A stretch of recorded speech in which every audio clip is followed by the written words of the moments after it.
Hi, I'm Kelly. And hi, I'm Geoff. And this is Blueprints for Belonging, where we're exploring how to build conscious connection in a disconnected world. Because belonging doesn't happen by accident. Mm-hmm. It happens by design. Welcome back. Woohoo! Another week. Yeah, it's episode 10. I'm sorry, 11. I keep getting messed up on my numbers. Oh, well. Yeah, well, it's episode 11. Yay! So good to have you all back. Just to remind you, our mission here at Blueprints for Belonging is to help listeners build awareness, investigate meaning, and generate choice. That brings us to Kelly. Woohoo! Because you know what? Uh-huh. Because we have this acronym that we've been using. Yeah. BIG. B-I-G. Because the B stands for build awareness, the I stands for investigate meaning, and G, where we are right now, is generate choice. That's right. We all have choices. Yep.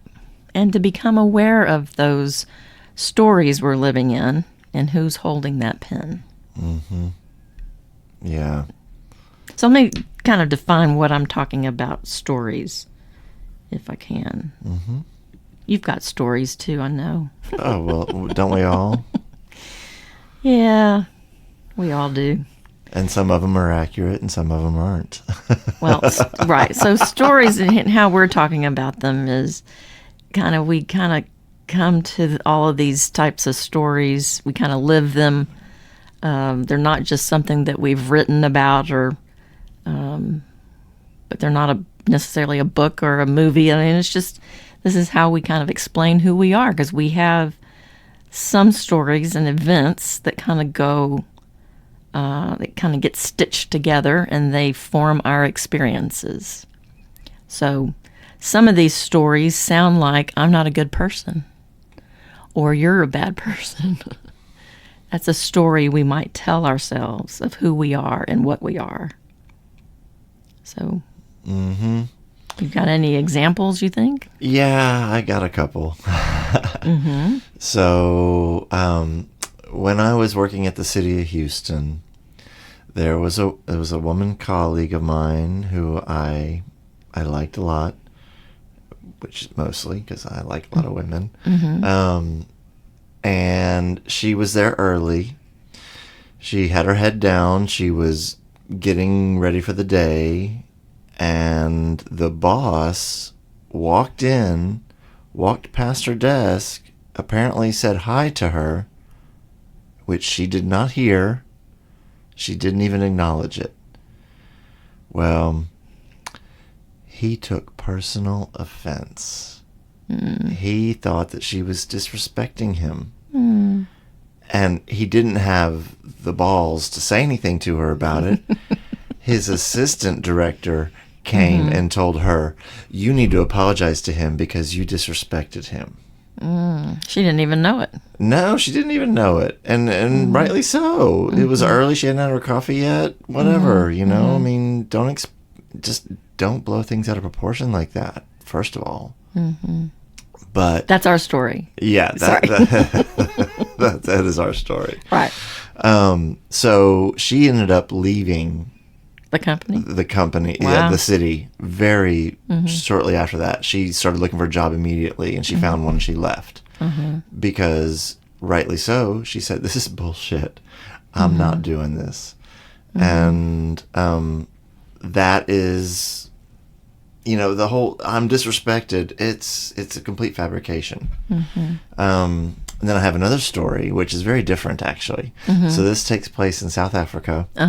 So South Africa a bus company in South Africa bought a bunch of double-story buses from London, or from England. Yeah, the land of the double bus. And they brought these buses down and started driving them around. Well, what they discovered is that nobody would ride on the second level. How come? They came to find out that the reason was because there was nobody driving the second level. Oh, my goodness. Yeah. I I know it sounds crazy, but that put the fear in these people. They'd never they were seen like, it. They'd never experienced a vehicle like that, and so when they went upstairs, they're like, "Oh my God, there's nobody here. No, I can't ride up there." And so the bus company, instead of waiting out the people and letting them adjust over time, they hired people to sit on the second level, acting like they were driving the bus. Did they give them a steering wheel? I think they probably did. They had to have drive a little fake driver station, no pedals, but yeah, with a driver, to placate the people, to get them to use both levels. Yeah, I thought that was a really hilarious story. Yeah, so those are two really good stories. So that first story where she didn't hear anything, and then she got evaluated by her boss. And that story began that she wasn't a very good employee because she didn't have the manners of connecting when somebody said hello or good morning. Right. Yeah. Which she did have those manners. Yeah, but he made them. In that moment, he made them. Yeah. And that's kind of where we get we get kind of hijacked by them. Because we have our own stories that go with that. And then we place them onto other people. They're not even aware we're placing them on or using that to evaluate them with. Right. Right. Until we do find out and we go, what? Why? Right. So let's just go just a little bit for that first example.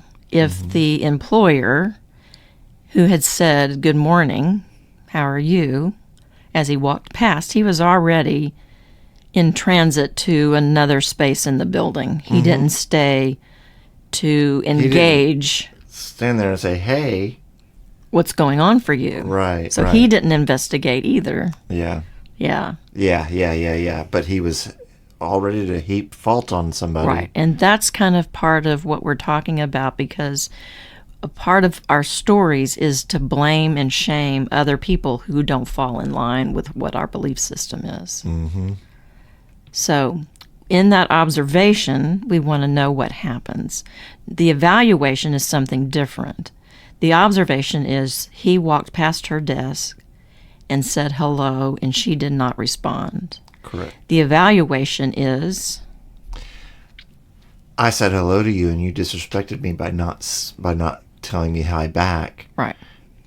And now I think less of you for that. Right. So that becomes the interpretation of the story that we're sharing. So then we start to use our past, our other stories that have influenced that story before. So part of that would be respect. And that's the need as well. Okay, Yeah, so he was probably angry or confused when he... I'm just seeing it from his side first before our side. From his side? Well, he's a raging narcissist. Oh, okay. Yeah, control freak, military guy, brings every bit of his military experience into the office. Got it. Yeah. Okay. That paints a much better picture. I mean, this guy is crazy. Okay. Yeah. I was glad to be fired by him. Oh, okay, good. Yeah. Okay. All right, so anyway, so that full story gets into she's not a very nice person, and he evaluated it as well and said, she needs to say she apologizes to me, but he didn't do it. He had somebody else tell her that she needed to do apologize, it. Right. Which she wasn't prepared to do because she didn't do anything wrong. Right. And so these are memetic scripts that we get that we inherit. So part of that respect came from most likely his early childhood. Be respectful of others. And he probably grew up with being one of those people that he had to go tell somebody you did something wrong. So that's how he used that part of that story. So the second situation, the observation was that the people this was a new type of transportation in their country. They had never seen one before, and they were getting into the bus and going on top of the bus where it was open. Oh, no, it wasn't open air. It was just the second. It was just the second floor. Ah, okay. And there was no bus driver. Okay. So there was nobody on the second floor. And Okay. they're like, I'm okay. not sitting up there. So because they didn't have any structure around what that was, Right. and they didn't understand it, they also interpreted it. And we're not going to use this because it's unsafe. Right. Okay. Yeah. So then the company did something a little bit different. They didn't blame them or shame them about it. Right. They went ahead and decided to install a driver, A dummy driver. Right. a driver that helped build that trust back for the people that were taking this new type of transportation. Right. And I don't know, so this would be the follow-on for that. Did they ever take those drivers out? Oh, Or are they still there today? I don't know. We can look it up. Yeah. So these stories, this is where we're asking people to kind of be aware of where these stories come from. Some of them, they get passed down to us. Like you must succeed if you don't, do this type of job. Like for you, you're a Well, yeah. My mother thinks that I will not succeed if I'm not an architect. Right. So Yep. they get passed down to us like old software. So when we try to pay attention to those, sometimes we'll see several stories that kind of come up. Especially if I say that I'm not good enough. I might find some validation of where I wasn't good enough. And then I get reminded because I might go out to try to repair that fracture in my relationships. And then I get another validation that I wasn't good enough. So then I believe that old story. So Right. Right. And in some ways, they get kind of hijacked. What do I say? Why are we talking about hijack? We were talking about autopilot before in our last episode.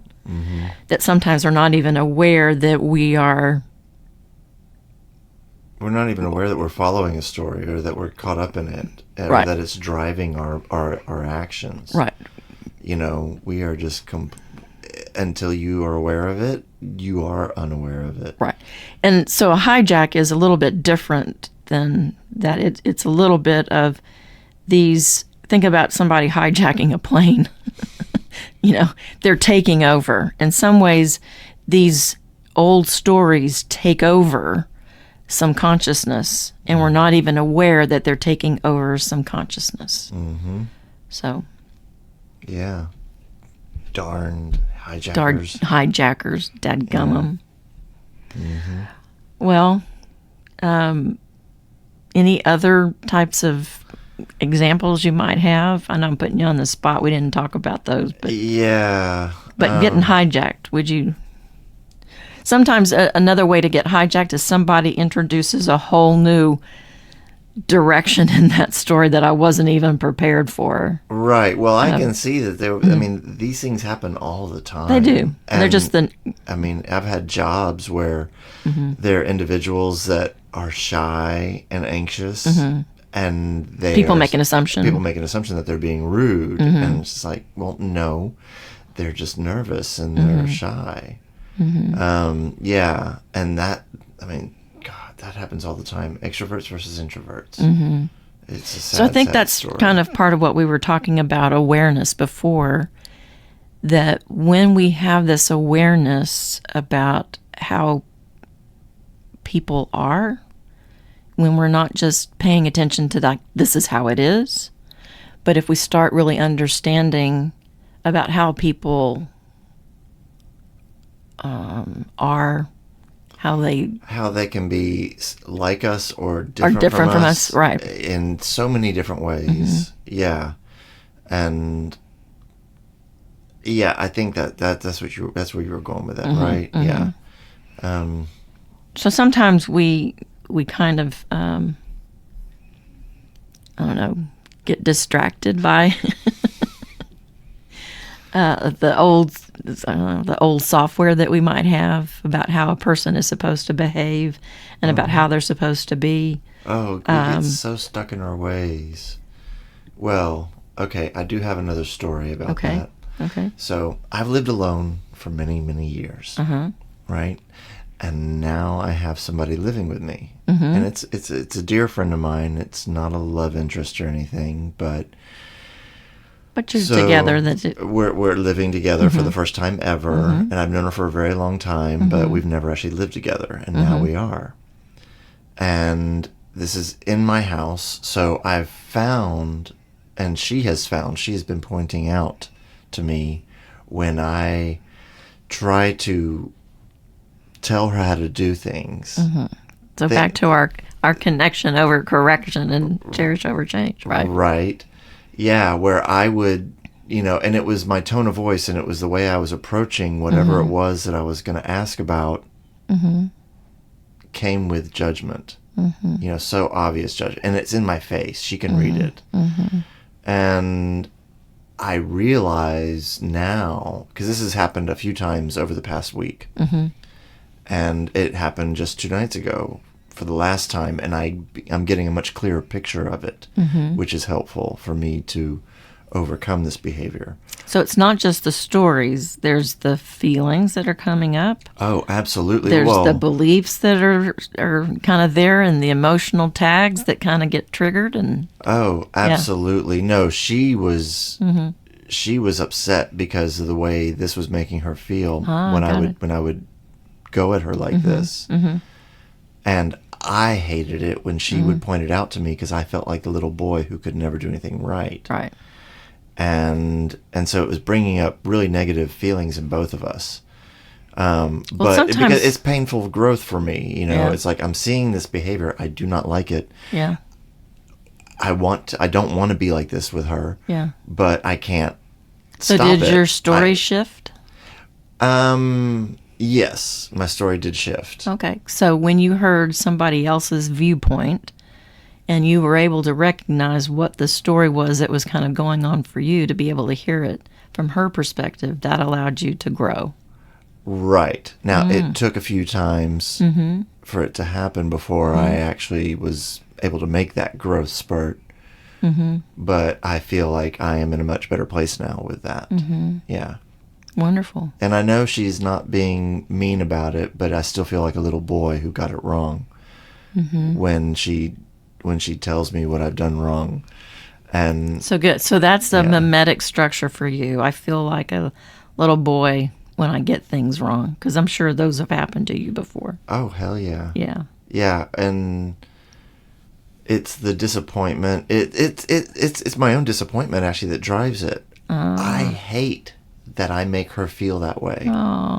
Because she feels horrible when I do that. And I don't want to do that. You don't want to hurt her or harm her. I don't want to hurt her. No. I love her. And so that has finally started to shift. And now now looking back at it, as of yesterday, I realize where it's coming from, and that it's a new thing for us because of our new situation.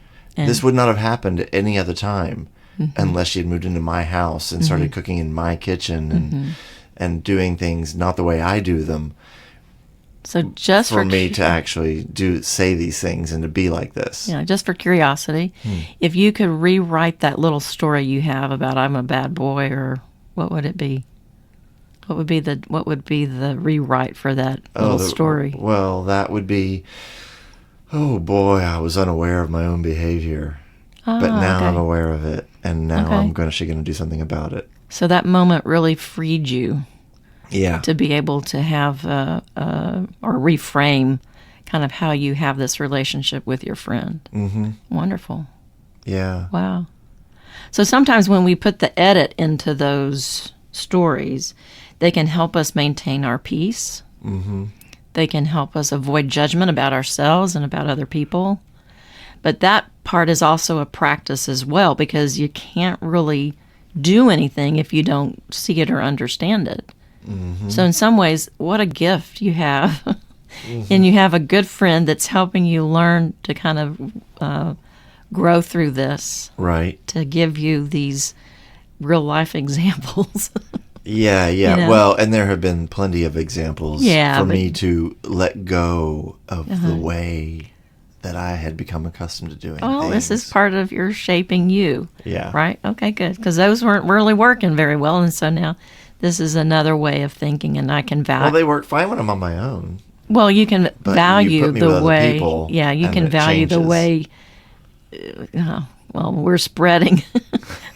We're spreading this awareness to other people by our own acceptance of seeing where we're not working on our own self. Right. And so now you can kind of retell that and really build that togetherness with your With my friend. friend. Yeah.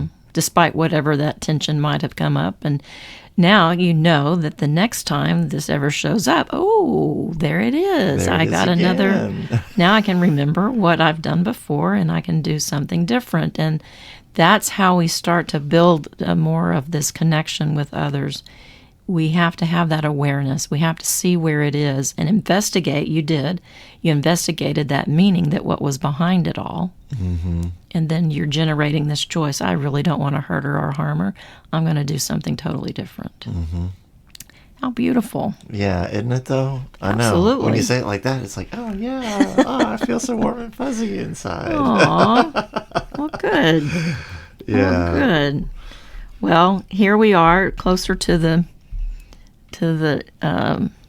kind of thinking about what we're going to do for the, I don't know, what do you call it, the next episode. We're trying to, here we're just going to share a little bit about Marshall Rosenberg's OFNR, so observation, feelings, needs, and requests. If you had this person's perspective, who was the secretary, the very first relationship or story that you told. So if she had that observation, if she had known a little bit about Marshall Rosenberg's OFNR, she could have walked in and said, when you walked past my desk and said good morning, what would be that was the observation. The feeling was, I didn't have my ears in yet, and I did not hear you. I was not trying to be disrespectful. no, not trying. So you want to just share about what the need was. Oh, right. What would have been her need? See, I get it wrong. I know, all the it's all right, time. it's all right, it's all right. So what would have been, because you're trying to defend yourself, and it's not about defending yourself. Right. So the need was, I needed respect as well. Ooh. That would have been kind of hard for her. That would have been very hard to say. But I'd like to make person. a request. I get how important it is for you to have that respect in the morning. I, too, ask that respect. I'm wondering if we could make a mutual agreement that when we see each other, that we acknowledge each other's presence. Because if we're both busy about something and we don't see each other, I'm sure that misunderstanding would happen again. So, Well done. all right. So when we have this, when we want to say, is this story true? So that wasn't necessarily a true thing about her, right? That's what he Right. went off on. Is this going to be helpful? He didn't really, in his perspective, he was wanting to have that respect as well. He's always about respect. Right. Well, I don't want to put a judgment on him either. He was just trying to get what he needed. He wanted to have respect as well. So curiosity is a more compassionate tool to use. I'm just curious. He could have said, I'm just curious. What's going on for you? I just said hello this morning. And she said, oh, I would not have known that you were there. I didn't even see you. I was so focused on getting this other thing done. Right. Oh, well, that makes sense. So Right. Yep. If he had only asked. he still would have had her. Anyway, Right. so curiosity is a good one to use instead of blame. So that's, if we left you with anything today, I would hope that you would use curiosity to lead to lead you and not blame. Because a lot of times we get stuck in blame. It's easy to use a judgment or a blame about somebody. Way. Right. And that just implies that they're wrong.